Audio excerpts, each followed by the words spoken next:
told you hate it when a dude starts acting up like this fella over here with his hand on his cup. He mugging and carrying on. Hey JT, Yeah.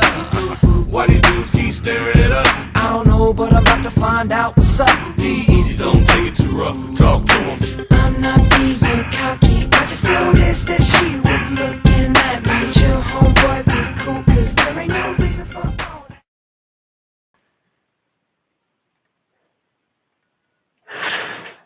Good morning, it's Jonathan Barratt with a 9-minute educational grab. And this morning we're going to talk about trading the softs, the grain markets, how to trade wheat, how to trade corn, soybeans, some of the sweets, sugar, coffee and cocoa.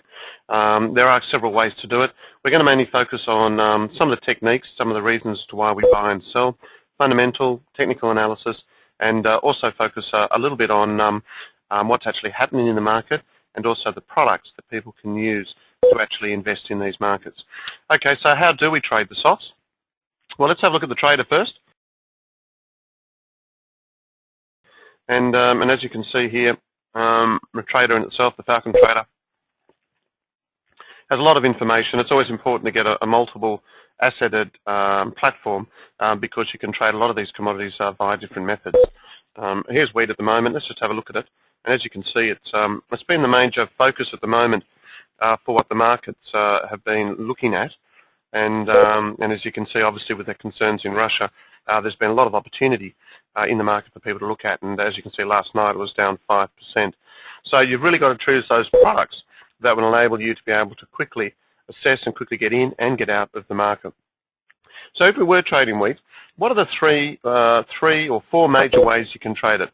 Well, the most popular way is to use the futures contract, and that's 5,000 bushels. And we'll just move that futures contract up now.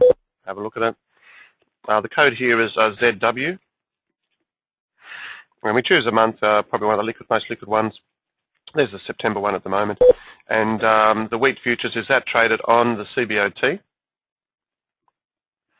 And as you can see here, it's purple. It's not open at the moment, but it should open pretty soon. 664. What you're doing if you're trading per one contract equals 5,000 bushels. The nominal value at the moment is 33,214.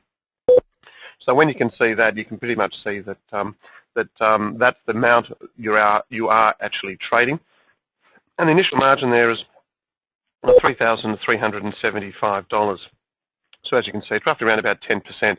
That initial margin did move up, just purely because what was happening in the market and that volatility which we've seen over the last couple of weeks. But that initial margin, which is here, will actually move around a little bit, okay, depending on the volatility. So when you look at wheat there, you're trading 5,000 bushels. The nominal value is 33,000, and the initial margin there is 3,375, roughly around about 10%. It moves down to about 5%, but I haven't seen it move too much greater than 10%. So that's trading the futures. Very easy, just to buy, sell, limit, stop loss, trailing stop, all those sorts of things you can put. Here we go. Here you can see it's 5,000 bushels, a tick. So 5,000 bushels, and the expiry there for this one is the middle of September, and that's how those the futures contract. The other way of trading it is via a CFD, and the CFD is pretty good if you don't want the volatility of the futures contract, because you can actually scale down the amount you actually trade. So from that perspective there, you don't have to trade as much. As you can see here, I put 5,000 bushels here. That equals 33,162, pretty similar to what it is here. But the good thing about the CFD is you can trade it as little as 1,000 bushels, which is 6632, which is your nominal value. And the initial margin there is a lot smaller as well. Still coming in round about that 10%, but as you can see there, it's not as aggressive as perhaps trading the futures markets. So it's from that perspective, it is quite an interesting little thing, because you just might not want that volatility, and this helps you actually it just creates it, which makes it not, without the volatility, without the stress on your account. And also that's important, because when you do trade, make sure you trade within the realms of your account, and make sure when you do trade, you put stops in, mental stops. You know when you're wrong, and I think that's probably some of the keys. But when you are trading wheat, You need a platform which is easy to exit, easy to enter, whichever trading platform you want, whichever commodity you actually want to trade. You just need a platform that gives you that access pretty quickly.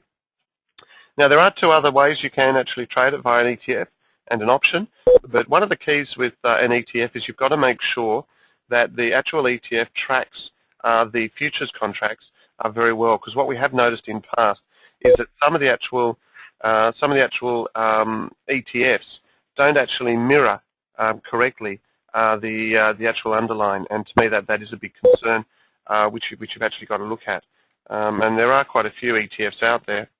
You've got an ETF for short wheat, leveraged wheat, wheat as well, and just leveraged wheat there. It's another one. So there are quite a lot of different wheat contracts. You would only look at those ETFs if, in fact, you were just looking as a passive investor over time.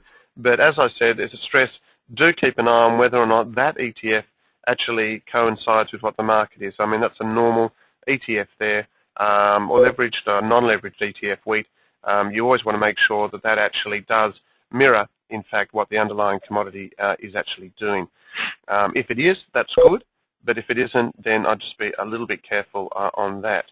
And what I might do here, just to show people, I will actually put the this week contract against this contract here, so you can actually see whether or not it does work well, whether or not it does track well the actual. There it is there. So let's just put that on, and that should come on here pretty soon. There it is, and you should see whether or not that actually tracks the underlying. And I think that's the key, because if it tracks the underlying futures well, then you can be safe that that will perform if wheat performs. Remember, with an ETF, you're just buying it like a share, so you haven't got any leverage involved in it, and it's not like a futures or a CFD contract. So it is a sort of a safer form of investment. But one of the problems we've found over time is that the ETF price doesn't match the underlying, and that's because of rolls and things. So I'd always be very careful on that when, in fact, you are trading ETFs. Now, that should be coming up pretty soon. Let's just wait for that. That should be coming up soon. I don't know what's happened there in terms of numbers, in terms of the internet here, but let's hope. So anyway, whilst that's coming up, as I suggested, you can trade three ways. The fourth way is via an option. We do options offline on those, but one of the critical things that you've got to be prepared for there is to always measure the volatility. Always measure the volatility of the option, because sometimes with commodity options, the volatility can be quite high, and it does become a little bit more of an issue if, in fact, you're paying too much for it. So as a thing, always remember that. That's certainly taking its time. I might just sort of cancel it and see if we come up with it. Okay, there's the Aussie. Let's try once more to try and get that, and we'll use that on a daily. If it doesn't, well, then we'll skip on to trading, looking at some of the other ones, because it is quite an important thing to measure that up. Okay, let's just WEAT. There we go. And let's just check. Okay, let's see. It seems to be wanting to come up. And if we get stuck here, we'll have to move on. Okay, okay, well, let's move on. Now, as I mentioned, when you are looking, you can trade pretty much any of them. So wheat's like that.